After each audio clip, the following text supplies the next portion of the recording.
Long story incoming. I'm not perfect, I'm definitely only telling my side of the story. But I didn't do enough wrong to deserve what I'm going through. So here it is. Right before the pandemic, a therapist told my wife she might have psychic abilities. That was the beginning of the end.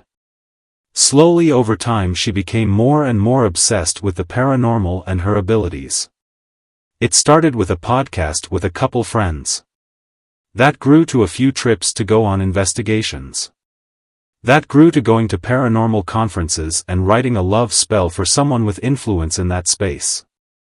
And it grew all the way to having an affair with another man in the space, which I only found out about because she wanted me to do couples therapy with her therapist, which was already sketchy to me, and her therapist accidentally shared the original emails where my wife reminded the therapist that I didn't know about her relationship with her affair partner.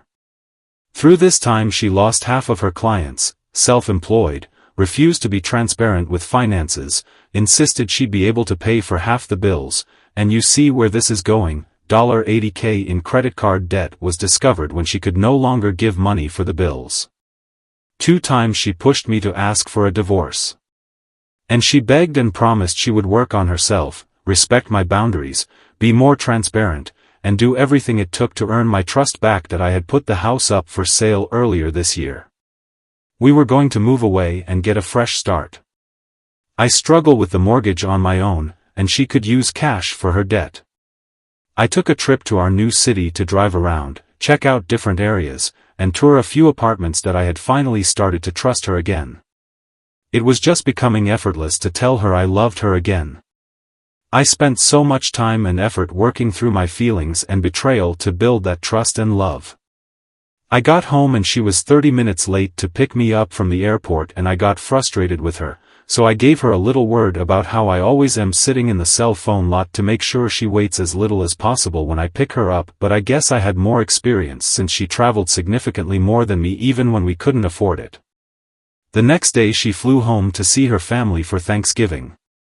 I told her I would be happy for her to go if her family could get the ticket for her.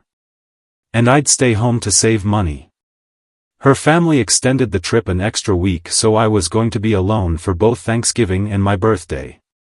That sucked, but she has an older grandparent that I also love, so I wanted her to see him. The day before Thanksgiving I asked if she had any contact with the guy she cheated on me with. She said she started the conversation of going no contact, and in the same text said she had doubts about moving with me since I wouldn't let her travel more than a couple times a year and I would make her get a job if she couldn't show me her business is profit. I lost my sh*t for 10 minutes on her. I didn't understand why the conversation had to be started instead of ripping off the band-aid. I didn't understand how she could have concerns about travel and her job like that, having accrued $80,000 of credit card debt. It hurt the most her doubts were tied directly to her affair partner, so I can only assume she discussed this with him. The next day she told me she's not moving with me because I yelled at her and gave her sh*t about being late to the airport. She wants a separation, not a divorce, and I told her it's 100% a divorce if the affair partner is still in the picture, and very likely still one even if he's not. She started telling me she'd move in with her friend. I knew what was going to happen. She did it on my birthday. She told me she's moving in with him. The next day she landed and went straight to his house. That I had become so numb to this sh*t before, but I really worked on loving her again. I wasn't perfect, but my angry/frustrated moments were never violent and in a direct response to things she did to me above, so I'd be pissed and lash out for being betrayed. Even before things went way wrong we had issues, but it was 10 years of marriage kind of sh*t. Being stressed with work due to layoffs and having my job completely changed and shutting down after long days of work, gaining some weight during the pandemic, feeling distant and alone because she would be away from home with her friends or her paranormal community more nights than she was here, wanting a better life and not understanding why we weren't farther ahead, pre-debt discovery. Not to mention I live in chronic pain due to a nervous system issue. The worst part is she is taking one of the dogs with her. Which is obviously just fair for us each to have one, but I'm afraid she's not going to be able to afford to take care of him. But I'll also forget her affair partner lives off of his family's money, so she probably is getting everything taken care of for her now.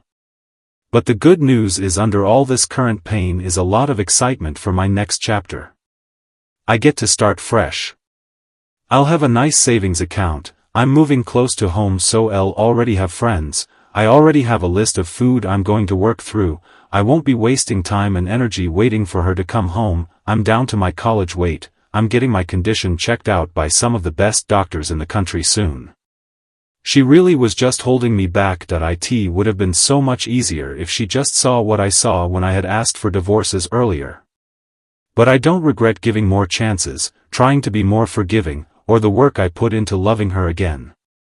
The woman I love is in there somewhere and I will sleep well knowing I did everything I could. On to bigger and better things. Hope anyone else going through a hard time knows they aren't alone and it won't be forever. Be resilient, endure, and put active effort into your goals.